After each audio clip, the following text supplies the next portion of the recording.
bonsoir et merci de suivre le 19h30. Sans plus tarder, les titres. Nous découvrirons Akissi Plakali et son succulent mets, le Plakali, pâte de manioc cuit. Elle est la principale attraction culinaire au quartier Maroc dans la commune de Yopougon. Ces plats de Plakali sont très prisés des populations qui en redemandent à chaque fois. Le portrait du jour à suivre dans ce journal. Le front israélo-libanais s'est embrasé comme jamais depuis 2006 jeudi avec le tir d'une trentaine de roquettes à partir du Liban ayant blessé une personne et causé des dégâts matériels en Israël le jour de la Pâque juive. Tout de suite, le portrait.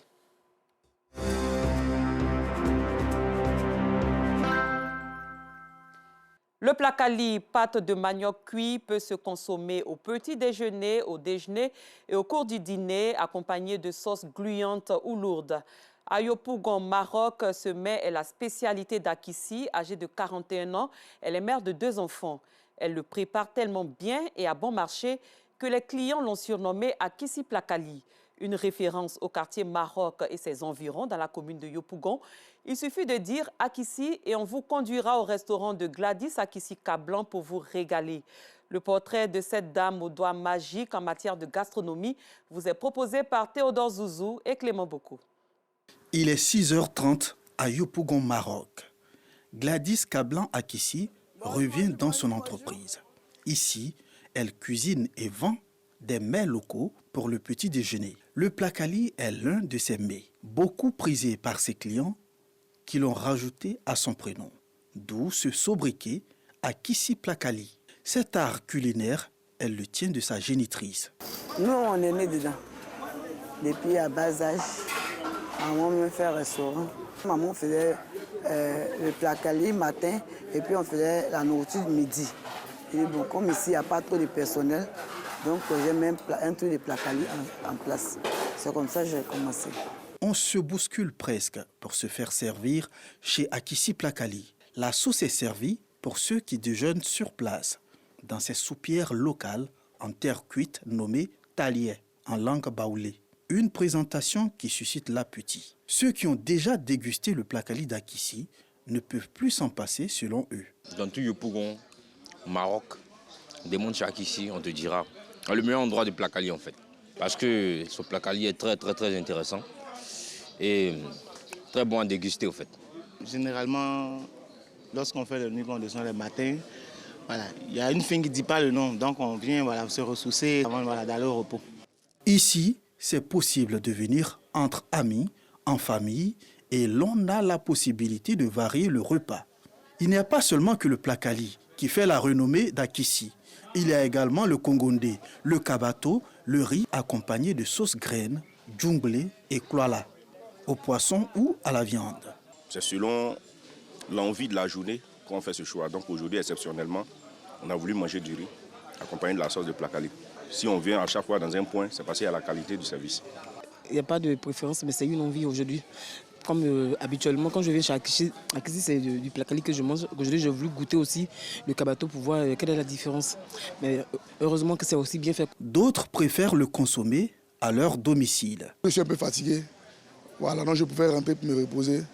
Voilà, et manger après. C'est pourquoi je pars avec. Pour certains, déjeuner chez Akissi est plus avantageux. Je viens prendre mon Plakali et avec un peu de pro et ça me va bien. Juste un petit déjeuner. D'abord, ma poche est sauvegardée parce que le coût est abordable. Et puis, le repas que je prends est plus ou moins naturel.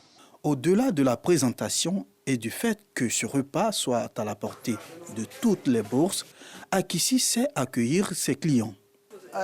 Tu veux quoi? Il y a trip, il y a polo. Elle tient à maintenir le goût, la qualité de ce qu'elle propose au menu et le service pour accroître sa clientèle. Bon, je prends les ingrédients que toutes les femmes prennent, mais il faut dire que c'est le savoir-faire, savoir préparer. Parce que je disais que nous-mêmes, on est nés dedans. Donc la nourriture n'est pas le secret pour nous. Je me lève à 2 h du matin, je suis là. Elle est 2 filles. C'est moi qui fais la sauce toujours. Même quand je suis malade. Ses employés, au nombre de 15 aujourd'hui, bénéficient d'une attention particulière. Non, la dame, elle est parfaite. Elle est bien, la relation entre moi et puis la dame, ça va. Il n'y a rien, on n'a aucun problème ici. On vit à l'aise. Elle nous prend comme ses filles. Elle ne met pas la honte sur les clients. Quand on tombe malade, par exemple, elle nous emmène à l'hôpital. Comme hier, comme ça, ma soeur était blessée, elle l'emmène à l'hôpital. La soigne. Elle ne coupe pas dans nos salaires. Quand on est à la maison, elle nous appelle pour demander qu'est-ce qui ne va pas. Elle nous demande pourquoi tu n'es pas venu chaque fois. En tout cas, elle nous demande. Elle est beaucoup gentille. Les voisins n'ont aucun souci de cohabitation avec ce cordon bleu dont la réputation a franchi les frontières du quartier Maroc. Maman Akissi, comme on a l'habitude de l'appeler ici, tout se passe bien. C'est notre maman du quartier. Matin, quand tu finis ton sport, tu vas, tu te limes bien. Elle est beaucoup matinale. Parfois, il y a certains de ses clients qui sont aussi plus matinales qu'elle, qui viennent dans l'agitation. Ils émettent des bruits qui nous réveillent un peu, mais ça va. La fréquentation de cet espace loué par Akissi favorise l'avenue des artistes en herbe, souvent très talentueux.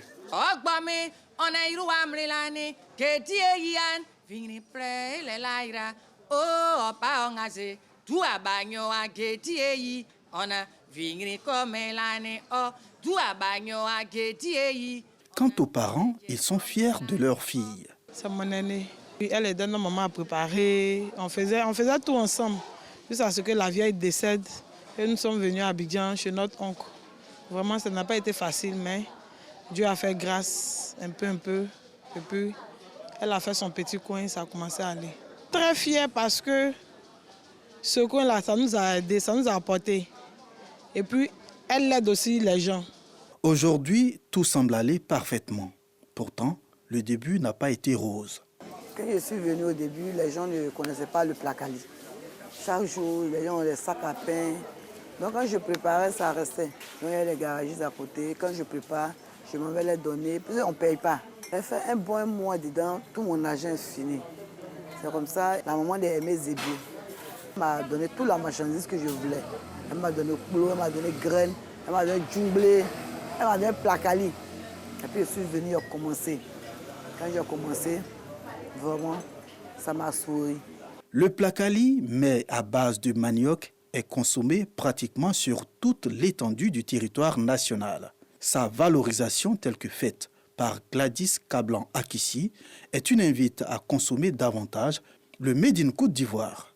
Elle rêve grand, pouvoir labelliser ce petit déjeuner. Pour ce faire, Akissi Placali plaide pour un appui financier, surtout avoir un espace à elle afin d'être autonome et sortir d'autres personnes de la précarité. Nous ferons sûrement un tour du côté du quartier Maroc pour savourer ce joyau culinaire de Akissi. Un fait peu gai, après avoir fait les beaux jours de la société omnisport de l'armée SOA durant de nombreuses années, Daouda Traoré a dû abandonner sa passion, le football, à cause d'une maladie au pied. Ce mal qui s'est emparé du pied droit de Daouda l'empêche de marcher convenablement et d'exercer une activité génératrice de revenus.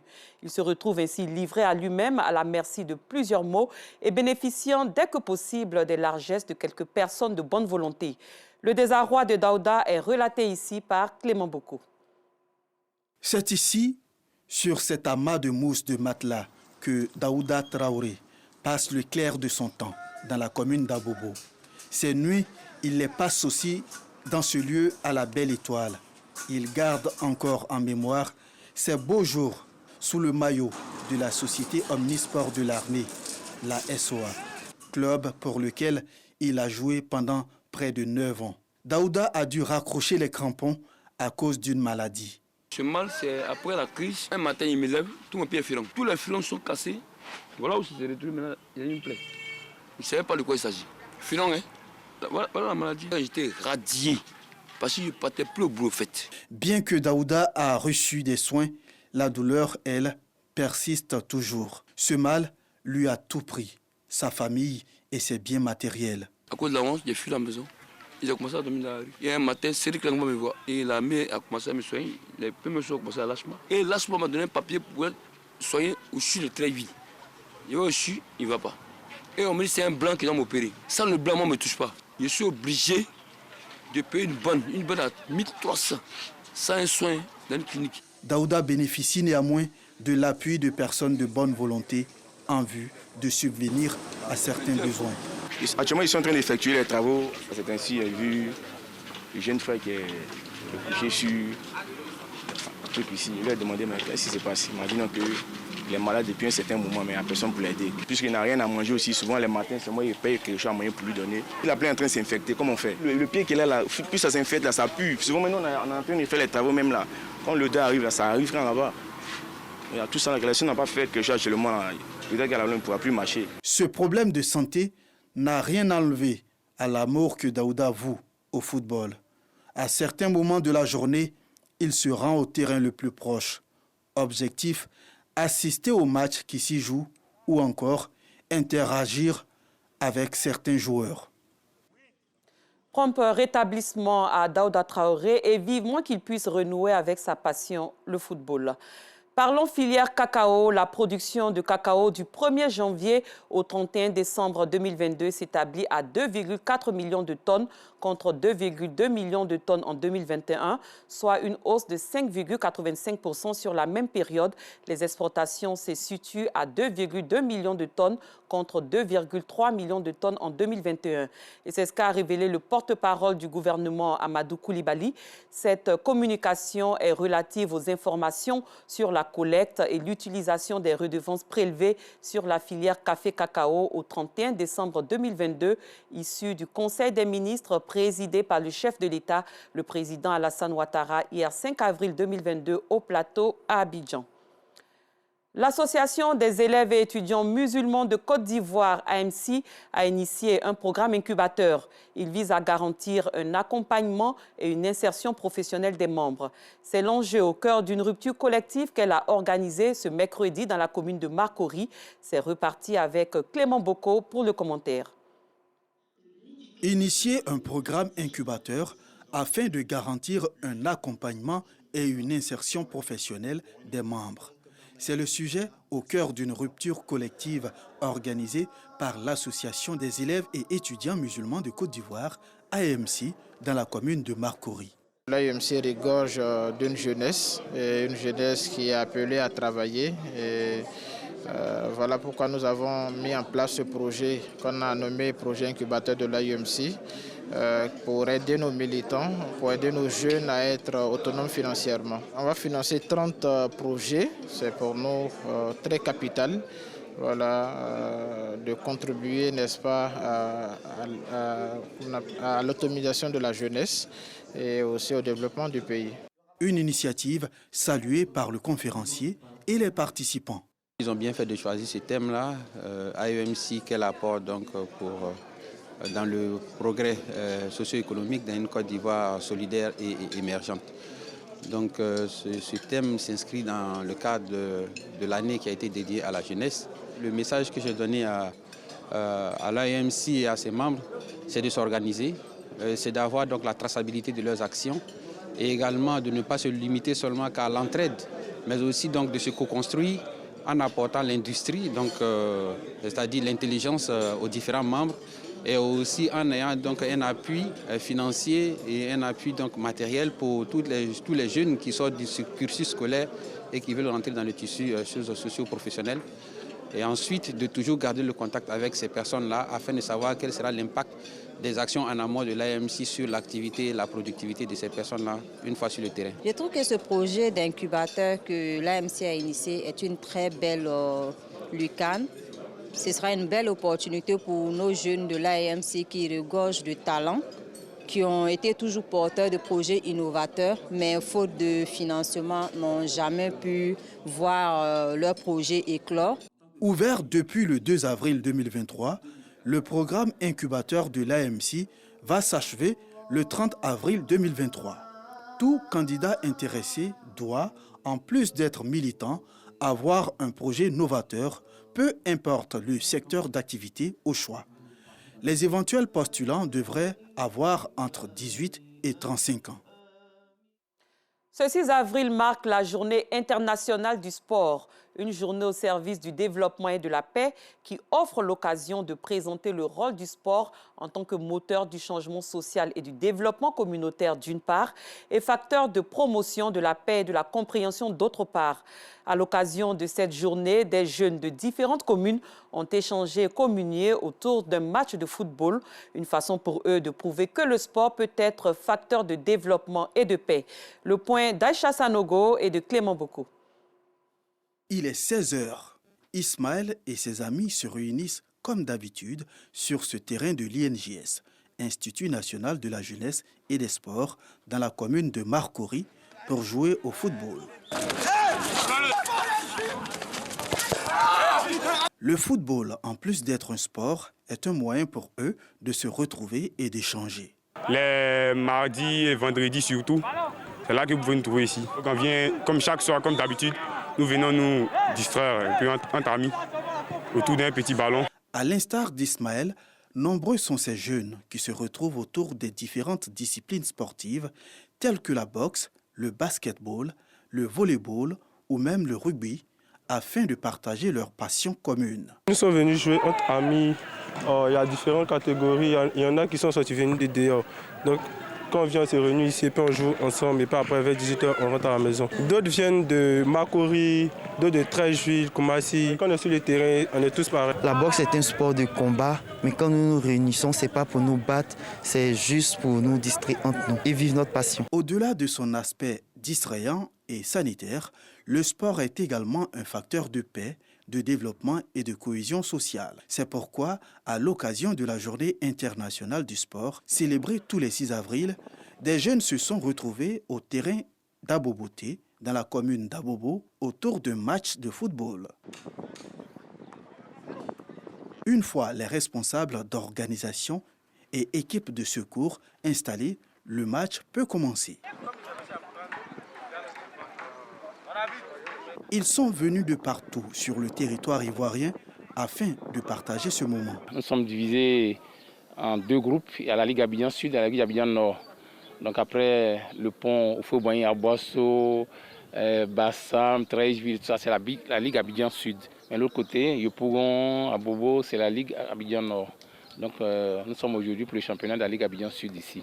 Sur le terrain, les rouges et les bleus donnent de l'ardeur et font des démonstrations de technique afin de gagner coûte que coûte ce match. À l'issue des 90 minutes de jeu, les Rouges l'emportent avec un score de 7 buts à 1. Une victoire célébrée dans un esprit de fair play. On est venu avec l'ambition de remporter ce match et par la grâce de Dieu, ça a été fait. C'est le football, voilà, c'est une famille, même si nous sommes de différentes ethnies et tout, c'est la Côte d'Ivoire qui gagne. Et de se remettre en question et de bosser. Malheureusement, nous avons perdu lamentablement. C'est vrai, c'est une désolation. Actuellement, le moral est un peu atteint, mais je pense que ça fait partie du football. Félicitations à eux parce que c'est une très belle équipe. Initiée par l'Assemblée générale des Nations unies en 2013, la Journée internationale du sport a été instaurée afin de reconnaître le rôle positif que joue le sport dans les communautés à travers le monde. À l'étranger, un groupement malien qui avait contribué à la chute de l'ancien président Ibrahim Boubacar Keïta en 2020 a exprimé son opposition au projet de nouvelle constitution de la junte au pouvoir. Le projet de nouvelle constitution constitue un élément clé du vaste chantier invoqué par la junte. Un référendum devait se tenir le 19 mars, mais a été reporté à une date non précisée. Le mouvement du 5 juin, Rassemblement des forces patriotiques M5-RFP, a estimé que le processus d'élaboration d'une nouvelle constitution n'a pas été respecté. Et très loin du Mali, le front israélo-libanais s'est embrasé comme jamais depuis 2006 ce jeudi avec le tir d'une trentaine de roquettes à partir du Liban ayant blessé une personne et causé des dégâts matériels en Israël le jour de la Pâque juive. Cet accès de violence survient au lendemain de l'irruption brutale en plein ramadan de la police israélienne dans la mosquée Al-Aqsa de Jérusalem, 3e lieu saint de l'islam, à laquelle plusieurs groupes palestiniens ont promis une riposte. Fin de cette édition. Merci de votre fidélité. Excellente soirée sur RTI2.